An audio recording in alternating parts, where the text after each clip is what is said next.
এবারে আগরতলার প্রগতি রোডস্থিত মেহের কালীবাড়ির নতুন রূপে নির্মাণের কাজ পুনরায় শুরু হয়েছে। এলাকার বিধায়কের হস্তক্ষেপে তা সম্ভব হয়েছে। দীর্ঘদিন ধরেই অর্থের অভাবে কাজ বন্ধ ছিল। এলাকাটি রামনগর বিধানসভা কেন্দ্রের অন্তর্গত। বিধায়ক দীপক মজুমদার বুধবার পুনর্নির্মাণ কাজ পরিদর্শনে যান। সঙ্গে ছিলেন মন্দির পরিচালন কমিটি সহ এলাকাবাসীরা। ছিলেন স্থানীয় কর্পোরেটর ভাস্বতী দেববর্মাও।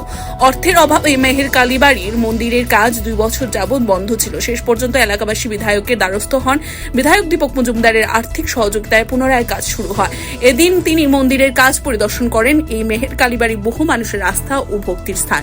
প্রতি অমাবস্যায় এখানে বিশেষ পুজো দেওয়া হয়। ভক্তদের ভালোই সমাগম লক্ষ্য করা যায়। পক্ষ থেকে আজকে আমাদের মেয়রকে এখানে পেয়ে আমরা খুব খুশি। অ্যাকচুয়ালি আমাদের মন্দিরটা আমরা শুরু করেছিলাম, কিন্তু অনেক অর্থের অভাবে বা অনেক সহযোগিতার অভাবে আমাদের মন্দিরটা ওই রকম অবস্থায় পড়েছিল। আমরা কিছু করতে পারছিলাম না। দাদা শুনেছে, আমাদের মেয়র সাহেব এবং আমাদের এলাকার বিধায়ক উনি আমাদেরকে নিয়ে বসে একটা ডিসিশন নিয়েছে। উনি বলল যে আমি ব্যাপারটা দেখছি, যতটুকু করা যায় ওনার হস্তক্ষেপে আবার মন্দিরের কাজ শুরু হচ্ছে।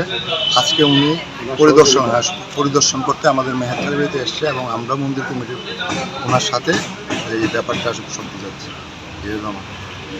কত বছর যাবত ধরে পরে আজ এই মন্দিরটা আমাদের যে মন্দির ভেঙে আবার শুরু করতে আমার 2 বছর, প্রায় 2-2.5 বছর ধরে একই জায়গায় পড়েছিল মন্দিরটা।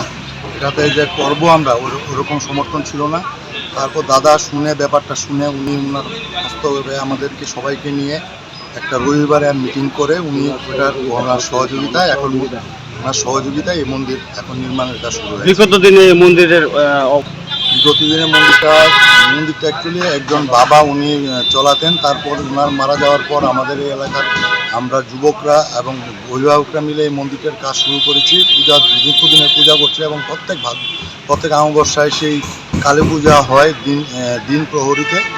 তারপর আমরা ডিসিশন নিয়েছিলাম যে আমরা মন্দিরটাকে বড় করে করব, কিন্তু আমরা মন্দির ভেঙে আরেকটা জায়গায় কমপ্লিট করে এই মন্দিরটার কাজ শুরু করতে গিয়ে কিন্তু অনেক বাধা এবং পয়সার যেটা অভাব, অর্থের অভাব, ওইখানে আমরা সম্মুখীন হয়েছি। তারপর দাদা ব্যাপারটা শুনেছে, আমাদের বিধায়ক আমাদের এলাকার উনি শুনে আমাদেরকে নিয়ে বসে একটা মিটিং করে ওই মন্দিরটা আবার কাজ শুরু করে। Bureau report, CNV TV। CNV TV, channel for news and entertainment.